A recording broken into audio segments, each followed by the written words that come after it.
Hi, welcome back to Storytime with Alex, reading From Albion to Britannia, Book 2, The Last Witch of Old Albion.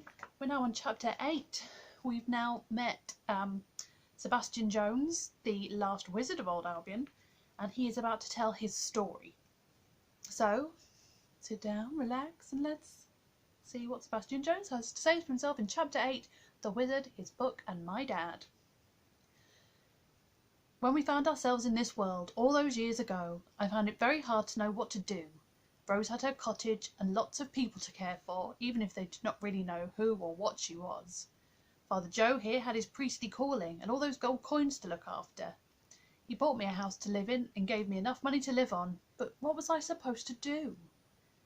And so what I did was, as I had been trained to do at the Academy of High Magic, the Wizard's School, I studied and I thought and I wrote. Every 15 or 20 years I would sell up, when people started to remark on how I never seemed to get any older, and buy a house somewhere else. I was always hankering after my old wizard's tower, and I'd buy the tallest house I could afford. But I would come back here every few years and weave protective spells to keep the place as safe as I could. The last time was 5 years ago. As I said, so was due to return. "I saw you," I said suddenly.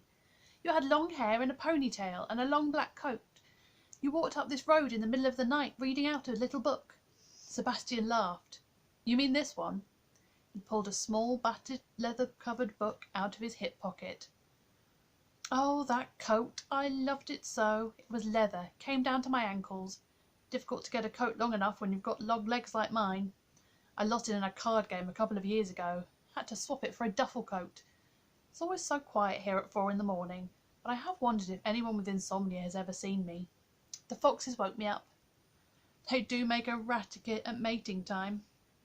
However, in the early years, all the studying was about what had happened. Could I have prevented it? Could I fix it? Could I get back to Albion?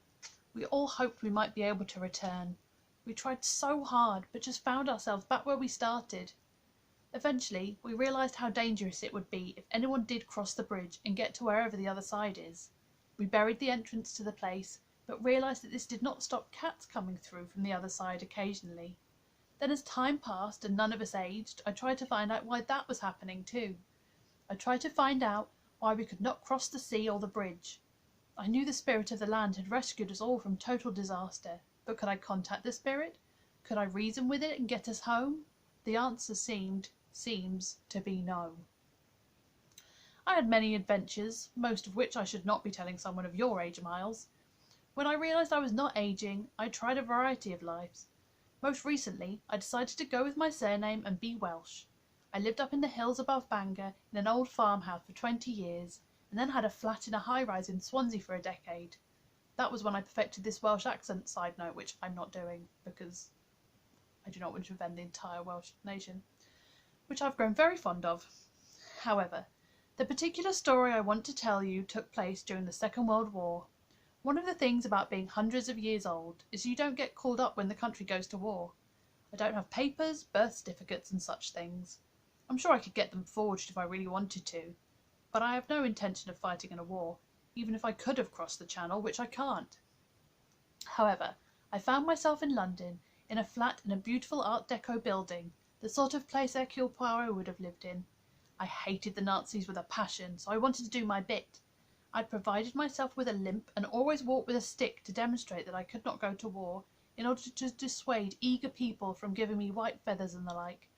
But up in my top floor flat I wove spells to confuse the bombers so that they dropped their load in the sea, or thought they were back home and landed in fields and were captured.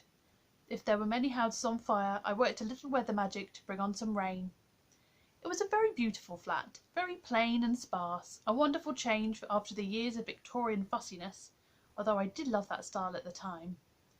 There were 2 bedrooms, one actually was my bedroom, and the other contained my books and papers, the result of over 250 years of study.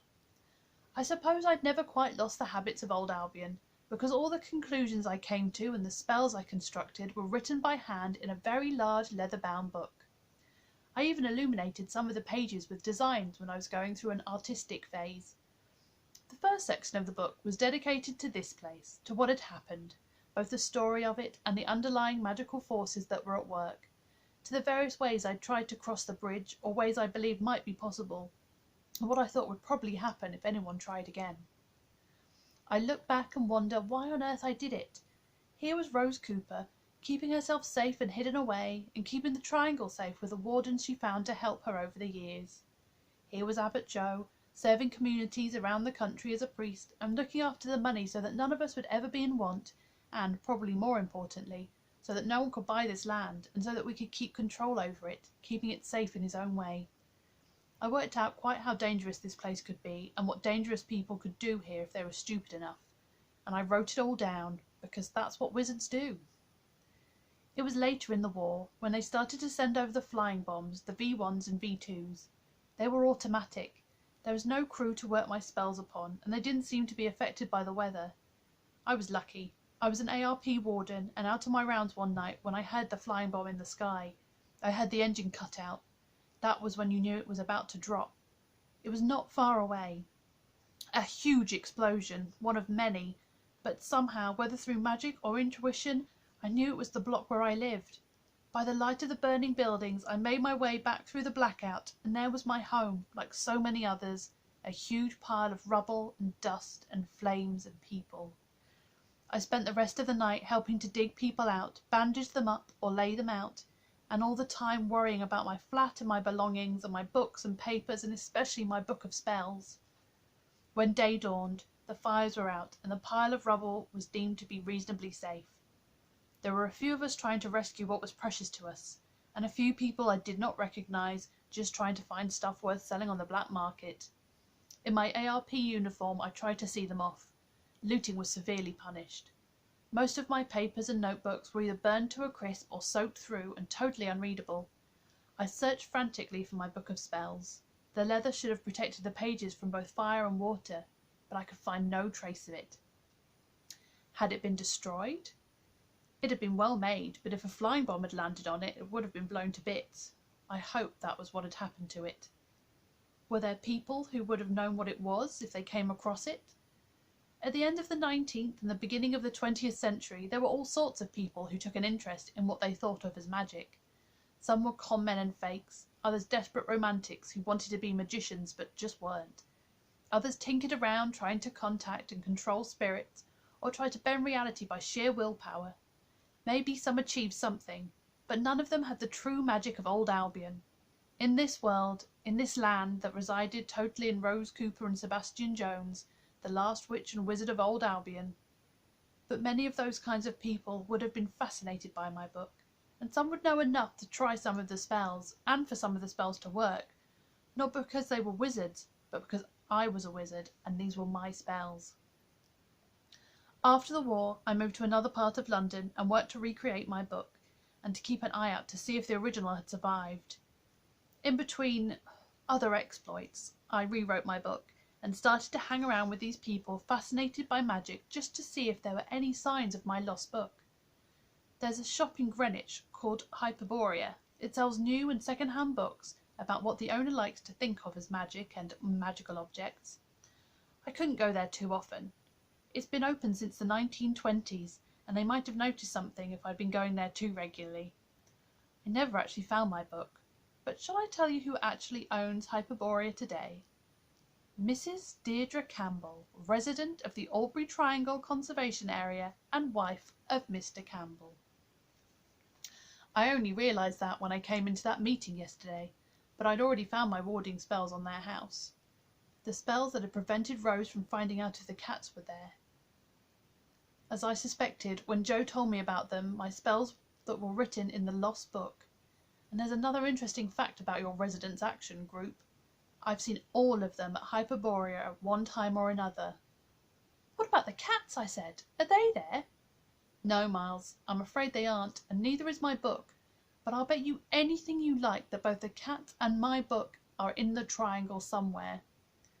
At this point, the doorbell rang. Ruth jumped up to answer it, and it was my dad. It was a moment of worlds colliding. I'd been keeping it secret from him, and here he was in the middle of it all. But he had not just come to bring me home.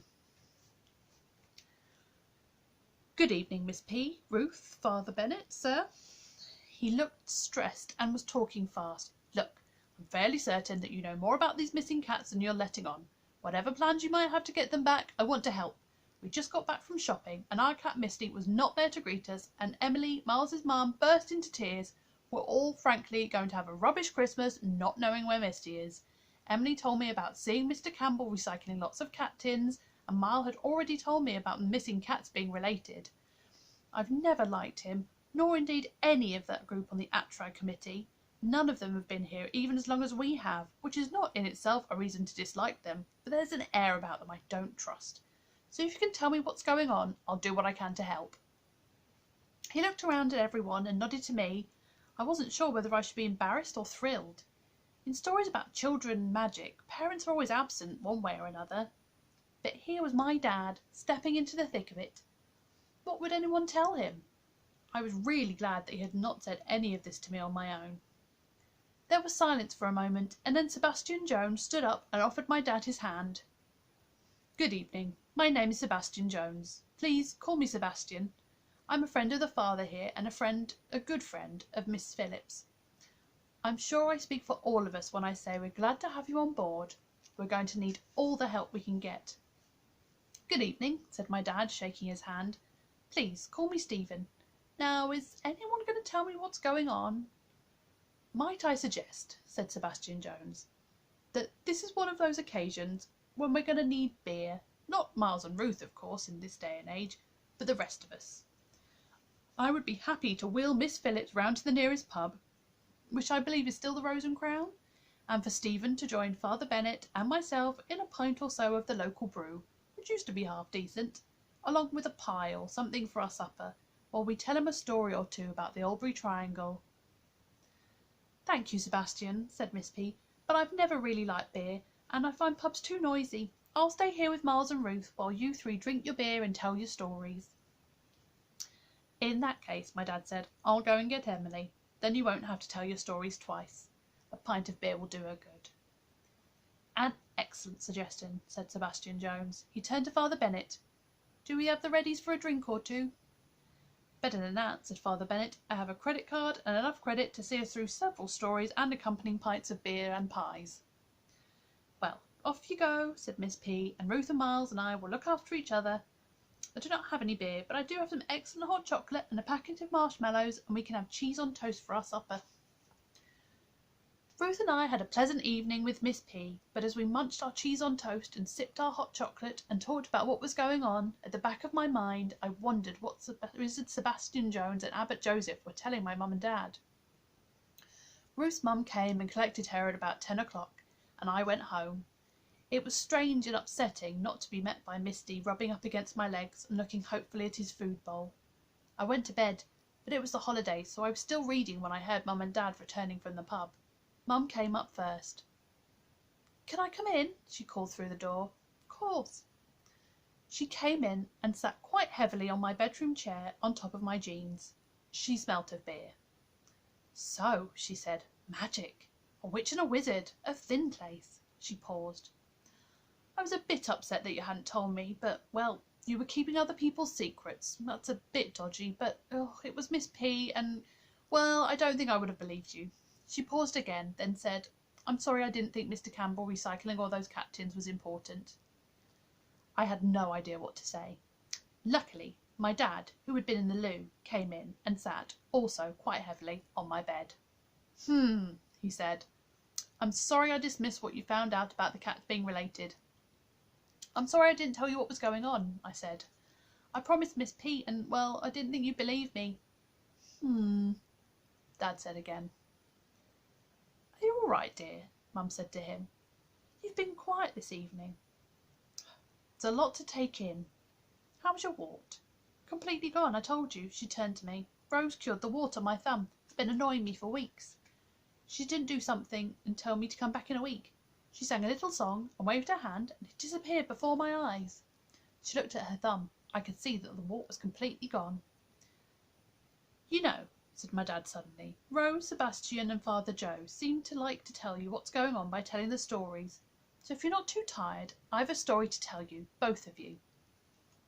Please do, I answered eagerly and sat on my bed. He told us this story. Dad's story.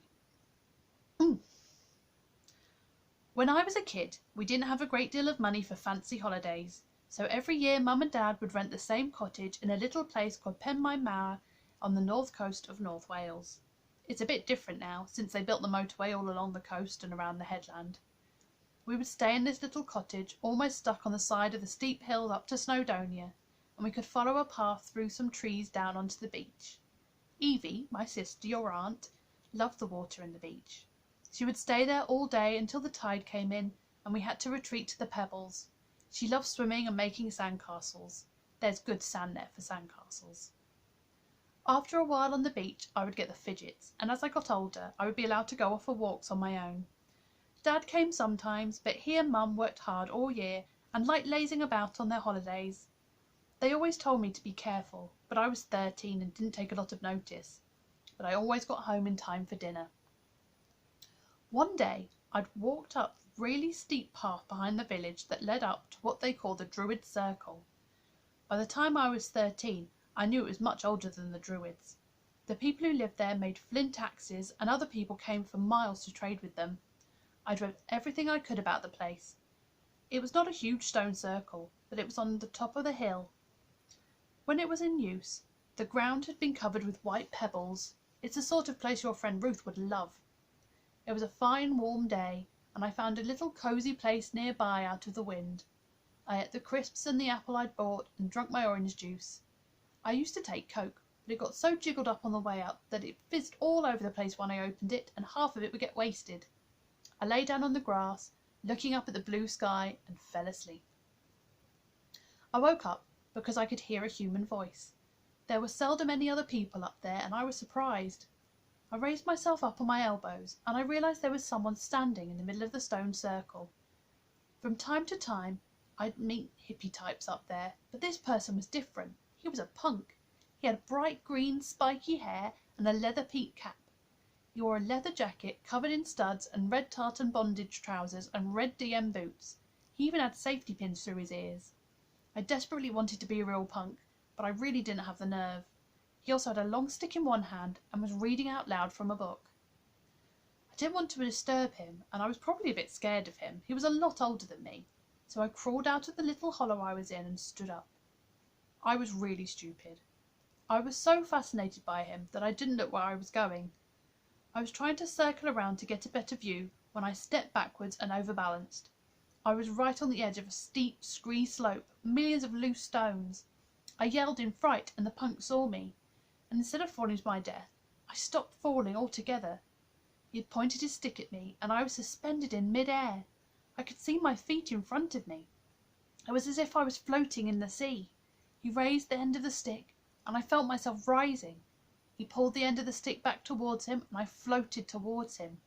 He lowered the end of the stick, and I came to rest on the grass. He strode over to me and looked down.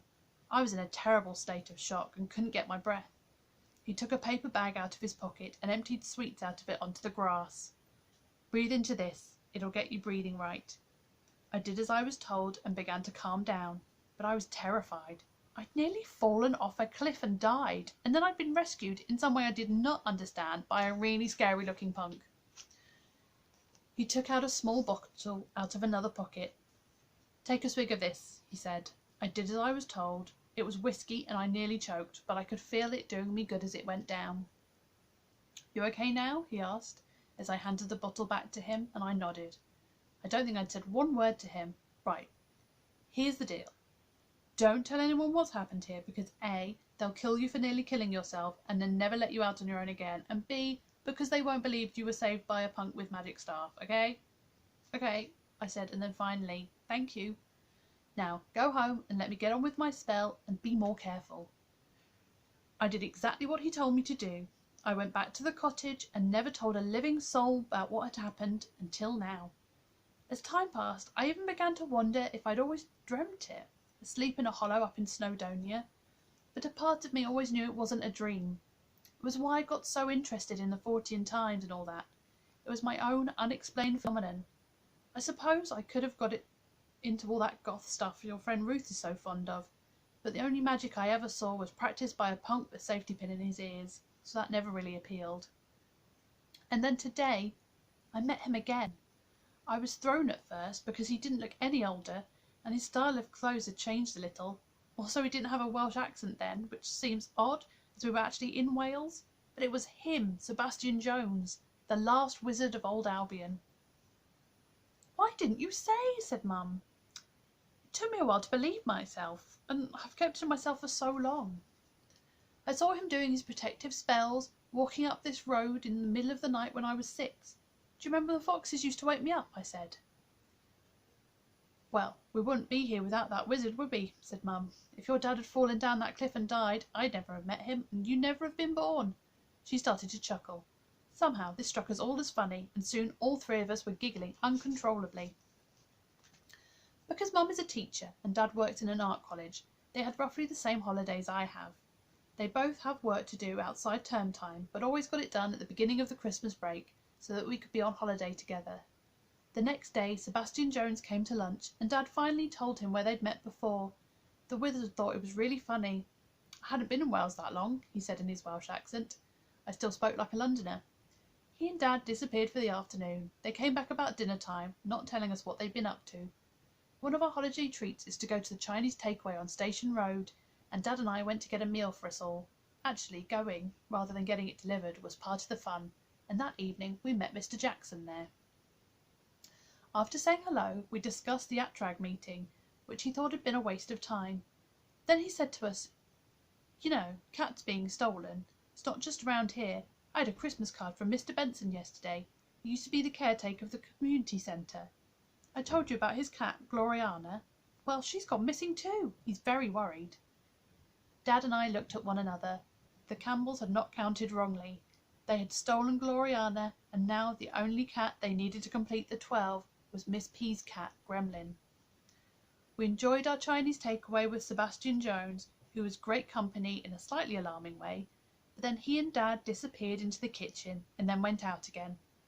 Mum did not know what they were up to any more than I did. I felt a little left out. It had been my secret, and now I was worrying that it was being taken over by grown-ups. They came back later, but were still very mysterious. It was a strange feeling. I kept secrets from him, but now he was involved in keeping secrets from me. What had he and the wizard been up to? When I went to bed, Sebastian Jones was still downstairs. When I came down in the morning, he was asleep on the sofa with his long legs sprawled across the floor. It was the day of the community children's Christmas party, and I'd asked Ruth to come, not because she was my girlfriend or anything like that, but because she was my friend, and I did not get on with many of the others because of what they thought about Miss P. They thought she was a witch. If only they knew the truth. Mum and Dad were a little surprised that I decided to go at all. Ruth came around in the morning. Dad and Sebastian Jones still seemed to be asleep, and I had an idea, something Ruth and I could do alone. And we'll find out what that is next time, when we read chapter 9. See you there.